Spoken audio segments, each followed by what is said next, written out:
Hello नमस्कार दोस्तों, evoke IAS के यूट्यूब प्लेटफॉर्म पर आपका स्वागत है। मैं चंद्रिका मोहित अपने फर्स्ट अटेम्प्ट में बीपीएससी प्रीलिम्स क्लियर करने के अनुभव के साथ मैं आपके साथ अपने वीडियो और नोट्स साझा कर रहा हूं। यह बिहार स्पेशल जीएस में बिहार के आधुनिक इतिहास सीरीज का सेकेंड पार्ट होगा और इस वीडियो का नोट्स मेरे टेलीग्राम चैनल पर सेंड कर दिया जाएगा। ऐसे ही वीडियो नोट्स के लिए चैनल को सब्सक्राइब करें और बेल नोटिफिकेशन को जरूर प्रेस कर दें ताकि जो मेरे आने वाले वीडियो हैं वो आप तक सबसे पहले पहुंच सके। तो ज़्यादा देर ना करते हुए शुरू करते हैं आज का यह सेशन।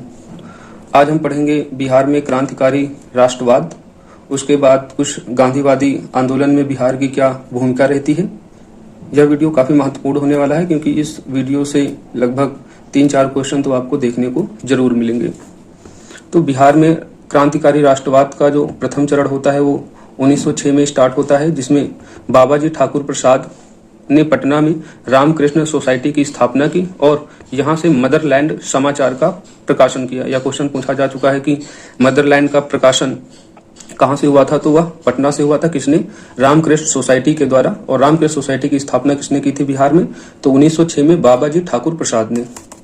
30 अप्रैल 1908 को खुदीराम बोस और प्रफुल्ल चाकी ने मिलकर मुजफ्फरपुर के जज जो किंग्सफोर्ड थे उनको मारने का प्रयास किया था, लेकिन गलती से वकील पिंगले कनेडी की पत्नी और बेटी मारी गई थी, जिसके फलस्वरूप इनको 11 अगस्त 1908 को फांसी हुई और यह जो फांसी की सजा सुनाई गई थी, इस केस को मुजफ्फरपुर बम कांड के नाम से जाना जाता है।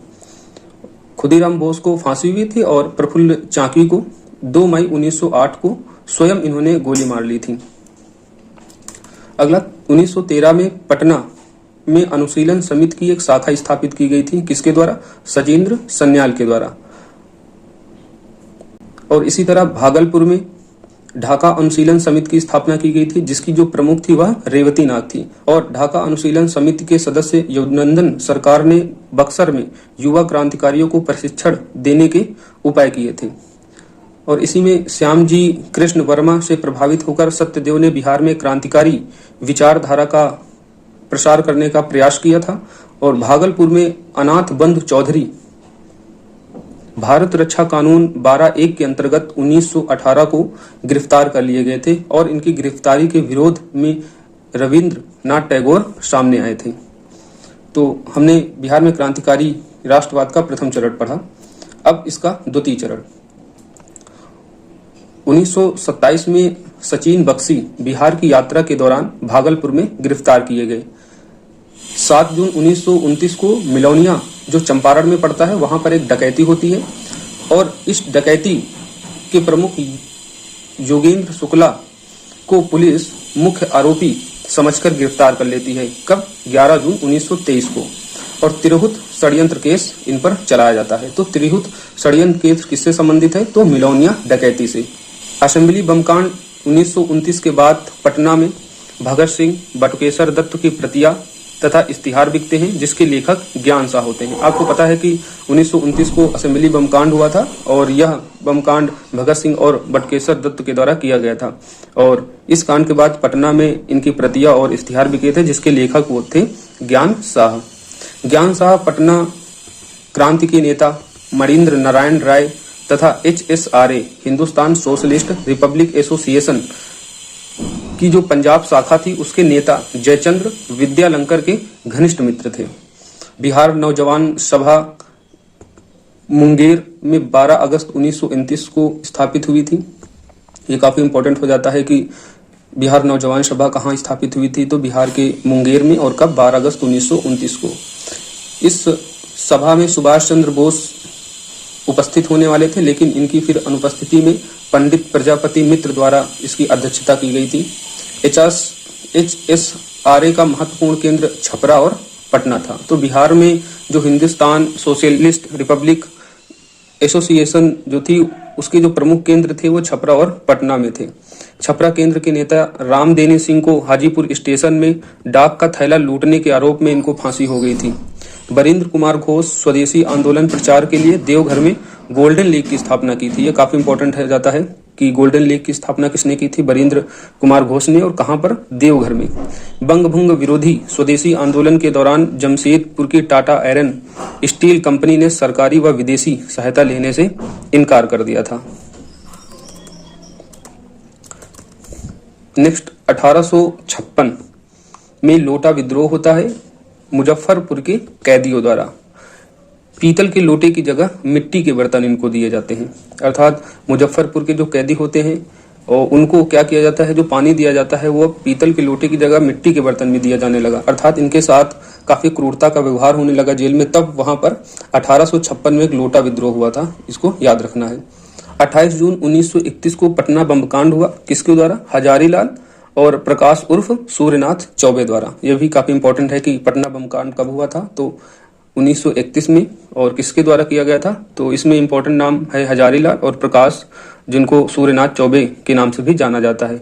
फिर नेक्स्ट 1932 9 नवंबर 1932 को लाहौर षड्यंत्र के सरकारी जो गवाह होते हैं फणींद्र नाथ घोष की बेतिया में हत्या की दी जाती है। और इस हत्या के लिए बैकुंठ शुक्ला को 14 अप्रैल 1933 को फांसी दी जाती है।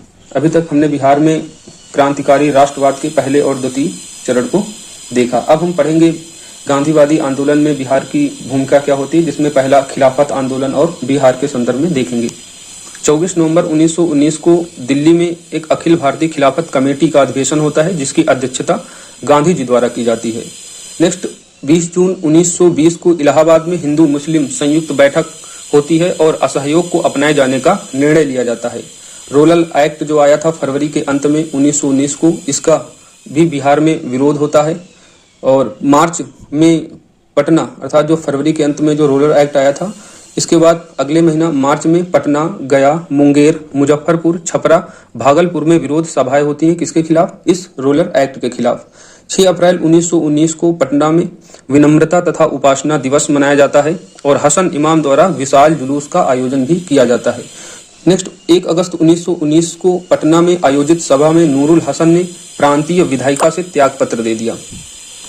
अब हम पढ़ेंगे असहयोग आंदोलन और बिहार के संदर्भ में। इसमें मजरुल हक, राजेंद्र प्रसाद, ब्रजकिशोर, मोहम्मद शफी प्रमुख व्यक्ति थे। छपरा से राहुल सांकृत्यान ने असहयोग आंदोलन का नेतृत्व किया। मजरुल हक ने पटना के दीघा में खैरुद्दिया द्वारा जो दान की गई जमीन थी उस पर एक सदाकत आश्रम की स्थापना की थी। तो सदाकत आश्रम की स्थापना किसने की थी? मजरुल हक ने। और इस आश्रम में मदरलैंड अखबार निकाला गया था। दिन 16 अगस्त 1931 को अखिल भारतीय कांग्रेस वर्किंग कमेटी की बैठक होती है।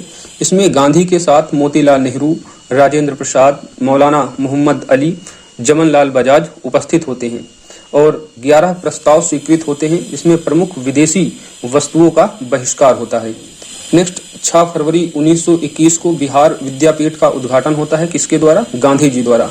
तो ये पॉइंट इंपॉर्टेंट है, कई बार पूछा जा चुका है कि बिहार विद्यापीठ का उद्घाटन किसने किया था? गांधी जी ने। और इसकी डेट क्या थी? 6 फरवरी 1921। इसके जो कुलपति थे वो मजरुल हक थे और इसके जो कुलाधिपति थे वो मजरुल हक थे और जो कुलपति थे वो ब्रजकिशोर थे। ये नाम आपको याद रखने हैं। 27 नवंबर 1921 को बिहारी प्रांतीय कांग्रेसी कमेटी ने कौमी सेवक दल की स्थापना की थी और जिसका कार्य क्या था? प्रांत में शांति बनाए रखना। तो कौमी सेवक दल की स्थापना 1921 में हुई थी और किसने की थी? बिहार प्रांतीय कांग्रेस कमेटी ने। नेक्स्ट 22 दिसंबर 1921 को प्रिंस ऑफ वेल्स पटना में इनका आगमन होता है और इनके आगमन में विरोध होता है काले झंडे को दिखाकर। फिर 5 फरवरी 1922 को आपको पता है कि चौरी चौरा कांड होता है। असहयोग आंदोलन इस कांड के बाद में स्थगित कर दिया जाता है क्योंकि गांधी जो आंदोलन था वह पूर्ण रूप से अहिंसावाद पर टिका हुआ था। इस कांड के बाद असहयोग आंदोलन पूरी तरीके से स्थगित कर दिया जाता है। इस आंदोलन का सबसे व्यापक प्रभाव अगर देखें तो वह बिहार के मुजफ्फरपुर और शाहाबाद जिला में देखने को मिलता है। पटना प्रमुख केंद्रों में से एक था, साथ ही आरा, गया, मुंगेर, किशनगंज, पूर्णिया भी इस आंदोलन से प्रभावित रहा। अब हम स्वराज पार्टी के बारे में देखेंगे। स्वराज पार्टी का गठन फरवरी 1923 को चित्तरंजन दास की अध्यक्षता में इलाहाबाद में की गई थी और इसके जो सचिव थे वो मोतीलाल नेहरू बने। बिहार में स्वराज पार्टी की जो अध्यक्षता की थी वह श्री नारायण प्रसाद और उसके जो सचिव थे वो अब्दुल वारी थे। काफी इंपॉर्टेंट पॉइंट हो जाता है कि नेशनल लेवल पे तो चित्तरंजन दास ने इसकी अध्यक्षता की थी और मोतीलाल नेहरू सचिव थे, और यह इलाहाबाद में स्थापित की गई थी। लेकिन बिहार के संदर्भ में इसकी अध्यक्षता श्री नारायण प्रसाद और इसके जो सचिव थे वो अब्दुल वारी थे। बिहार में श्री कृष्ण के नेतृत्व में स्वराज दल की शाखा का गठन 1923 में किया गया था। तो यह भी इंपॉर्टेंट है कि स्वराज दल की जो शाखा थी उसका गठन 1923 में किसके नेतृत्व में किया गया था, तो श्री कृष्ण के नेतृत्व में। बिहार के संदर्भ में साइमन कमीशन के बारे में पढ़ेंगे तो बिहार में साइमन कमीशन के बहिष्कार के लिए पटना में 1928, डेट क्या है 9 दिसंबर, तो पटना में 9 दिसंबर 1928 को बिहार में जो प्रांतीय सम्मेलन होता है जिसकी अध्यक्षता अनुग्रह नारायण सिंह ने की थी, ठीक है, तो इस प्रांतीय सम्मेलन के दौरान साइमन कमीशन का बहिष्कार किया गया था। 12 दिसंबर 1928 को साइमन कमीशन बिहार के किस डिस्ट्रिक्ट में आया था, तो पटना में। ये याद रखना है कि पटना में साइमन कमीशन सर्वप्रथम आया बिहार के संदर्भ में। डेट क्या थी, 12 दिसंबर 1928। इसके कुछ इंपॉर्टेंट पॉइंट हैं हम डिस्कस करेंगे, जिसमें नीलबे साहबों के अत्याचार का विरोध पहली बार जो हुआ था वह 1867 में, कहा, चंपारण की लाल सुरैया कोठी से। बाद में यह जो विरोध था या विद्रोह था वह मुजफ्फरपुर जिले तक फैल गया था। नेक्स्ट 1918 में कांग्रेस का मुंबई में विशेष अधिवेशन होता है जिसकी अध्यक्षता हसन इमाम करते थे। नेक्स्ट 1920 में प्रांतीय राजनीतिक सम्मेलन होता है जिसकी अध्यक्षता डॉक्टर राजेंद्र प्रसाद ने कहा भागलपुर में। तो यह जो प्रांतीय राजनीतिक सम्मेलन हुआ था 1920 में भागलपुर में हुआ था और अध्यक्षता किसने की थी, डॉक्टर राजेंद्र प्रसाद ने। इसमें असहयोग आंदोलन के प्रस्ताव का समर्थन किया गया था। नेक्स्ट सत्याग्रह इन चंपारण के जो लेखक हैं वह राजेंद्र प्रसाद हैं, याद रखने वाला पॉइंट है। असहयोग आंदोलन के दौरान इंपॉर्टेंट पॉइंट है यह, राजेंद्र प्रसाद ने वकालत छोड़ दी थी। तो असहयोग आंदोलन के दौरान किसने वकालत छोड़ दी थी, तो राजेंद्र प्रसाद ने। 1918 और 1919 में रत्नाकर प्रेस से मां की पुकार या 1918 में, और कविता खूनी कफन 1919 में सरकार द्वारा जब्त कर ली गई थी। इसको आप याद रखेंगे। 5 जनवरी 1921 को बिहार राष्ट्रीय महाविद्यालय की स्थापना हुई थी जिसके प्राचार्य कौन थे, डॉक्टर राजेंद्र प्रसाद, और इसकी जो स्थापना की थी वह 6 फरवरी 1901 द्वारा, और इसका जो उद्घाटन था वह गांधी जी द्वारा कब किया गया था, 6 फरवरी 1921 में। तो इस डेट को याद रखेंगे कि गांधी जी द्वारा उद्घाटन 6 फरवरी 1921 को किस चीज का किया गया था, बिहार राष्ट्रीय महाविद्यालय का। मनोरंजन प्रसाद सिंह ने एक भोजपुरी में फिरंगिया लिखा और सुयास द्वारा लिखित लुटेरा जो छपरा के कलना प्रेस में छपी थी, असहयोग आंदोलन के दौरान तिरहुत प्रभा मंडल में वितरित की गई थी। तो ये दोनों आपको कविताएं आपको याद रखनी है, जिसमें मनोरंजन प्रसाद की जो लिखी है फिरंगिया या भोजपुरी में है, और दूसरा सुयास द्वारा लिखित लुटेरा, और यह कहाँ से छपी थी, तो छपरा के कलना प्रेस में। असहयोग आंदोलन के दौरान तिरहुत प्रभा मंडल में इसको वितरित किया गया था। असहयोग आंदोलन के दौरान फुलवारी शरीफ में, जो कि पटना में पड़ता है, ये इंपॉर्टेंट पॉइंट है, मौलाना सज्जाद द्वारा इमारत सरिया संस्था का गठन किया गया था। भागलपुर में झंडा कांड हुआ था, तो झंडा कांड कहाँ हुआ था, भागलपुर में। नेक्स्ट 10 अगस्त 1929 को बिहार में राजनीतिक पीड़ित दिवस मनाया गया था, और पटना में राजेंद्र प्रसाद द्वारा जुलूस का भी आयोजन किया गया था। नेक्स्ट 6 अगस्त 1919 को विनम्रता तथा उपासना दिवस मनाया जाता है। इस तरह 2 उपवास इंपॉर्टेंट हो जाते हैं, पहला राजनीतिक पीड़िता दिवस 10 अगस्त 1929, दूसरा विनम्रता तथा उपासना दिवस 6 अगस्त 1919। अब हम बिहार के संदर्भ में सबने अवज्ञा आंदोलन को देखेंगे।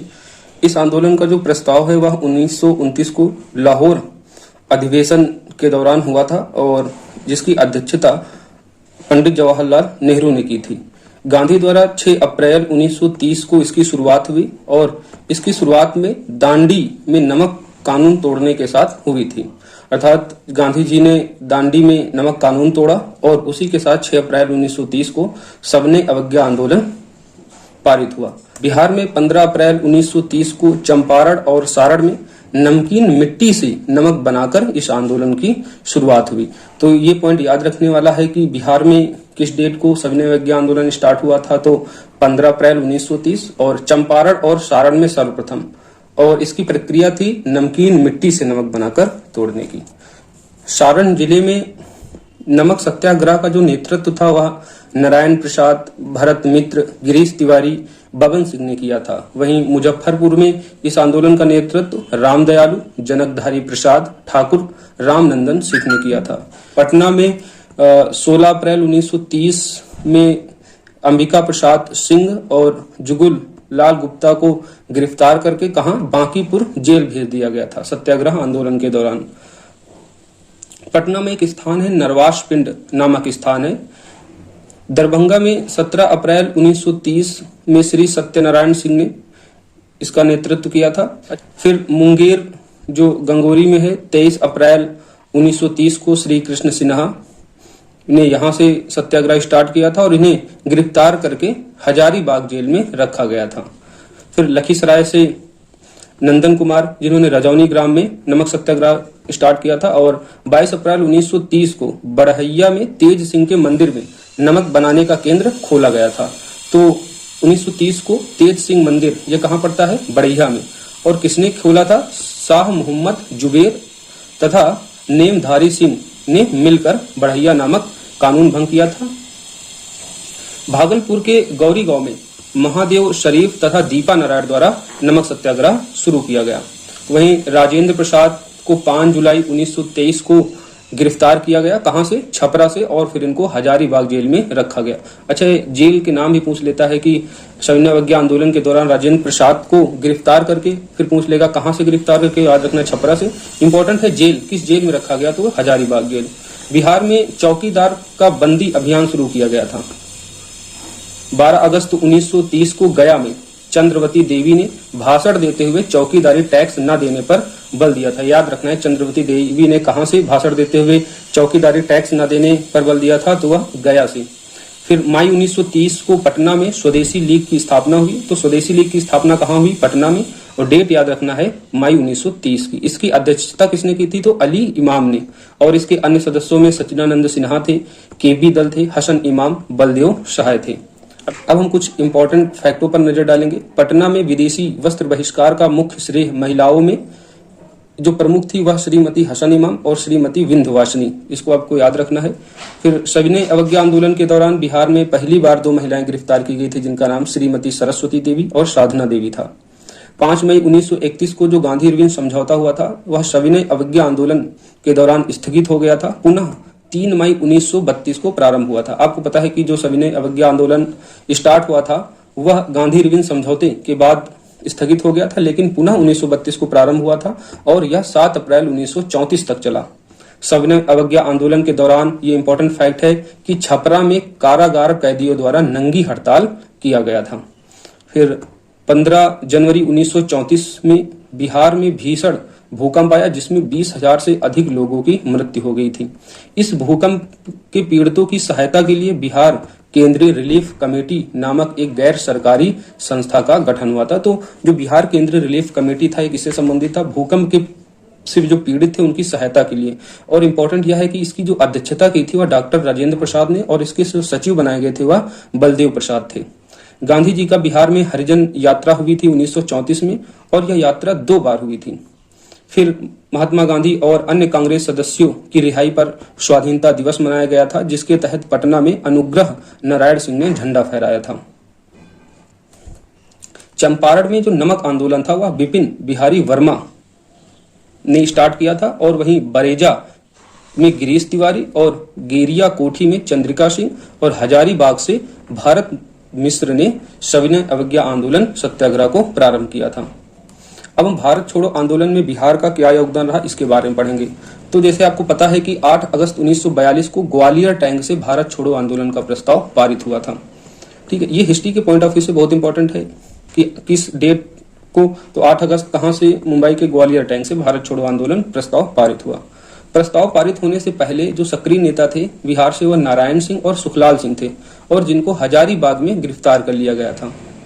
दिन 9 अगस्त 1942 को बिहार के प्रमुख नेता जिसमें राजेंद्र प्रसाद, अनुग्रह बाबू, श्री कृष्ण सिंह को गिरफ्तार किया गया था और इनको बांकीपुर जेल में रखा गया। 11 अगस्त 1942 में पटना में छात्रों द्वारा एक जुलूस निकाला गया था, ये इंपॉर्टेंट याद रखने वाला है। और इसके सचिवालय भवन के पूर्वी गेट पर झंडा फहराया और इसमें WG आर्चर जो जिला अधिकारी थे उन्होंने छात्रों पर गोली चला दी थी, जिसमें 7 छात्र शहीद हो गए थे। तो ये मोस्ट इंपॉर्टेंट है कि जो भारत छोड़ो आंदोलन के दौरान किसने गोली चलाई थी, WG आर्चर, उसमें कितने छात्र शहीद हुए थे, तो 7 छात्र। और झंडा कहाँ फहराया गया था, सचिवालय भवन के पूर्वी गेट पर। नेक्स्ट है बलदेव सहाय जो महाधिवक्ता थे, एडवोकेट जनरल, इन्होंने त्याग पत्र दे दिया था इस पद से। कि सचिवालय गोलीकांड के विरोध में 12 अगस्त 1942 को पटना में एक पूर्ण हड़ताल का आयोजन किया गया, जिसमें DL नंद केपोलियर पटना बुद्ध समिति पद से त्याग पत्र दे दिए थे। बिहार कांग्रेस कमेटी के अध्यक्ष महामाया प्रसाद सिंह ने पटना के रेलवे स्टेशन से इनको गिरफ्तार किया गया था। किस लिए? क्योंकि यह इसका विरोध कर रहे थे, सचिवालय गोलीकांड जो हुआ था। उसके बाद कांग्रेस मैदान में जगत नारायण लाल की अध्यक्षता में एक सभा का आयोजन हुआ। किसके विरोध में? यह जो सचिवालय कांड हुआ था जिसमें छात्र शहीद हो गए थे। फिर इसमें सरकारी कार्य तथा संचार दुविधाओं को शिथिल करने का प्रयास किया गया था। महिलाओं ने जुलूस निकाला, जिसमें भगवती देवी, सुंदरी देवी, राम प्यारी देवी जो थी, इन्होंने वकीलों से वकालत छोड़ने का अनुरोध किया। दिन विक्रम के नवलाख सिंह को 10 अगस्त की रात को गिरफ्तार किया गया और इस आंदोलन में गया, भागलपुर, सारण, पूर्णिया, शाहाबाद, मुजफ्फरपुर, चंपारण स्वतः स्फूर्त जन विद्रोह के केंद्र बन गए। और दूसरा पार्ट यहीं समाप्त होता है। अगला जो तीसरा पार्ट है वह आपको जल्द ही मिलेगा।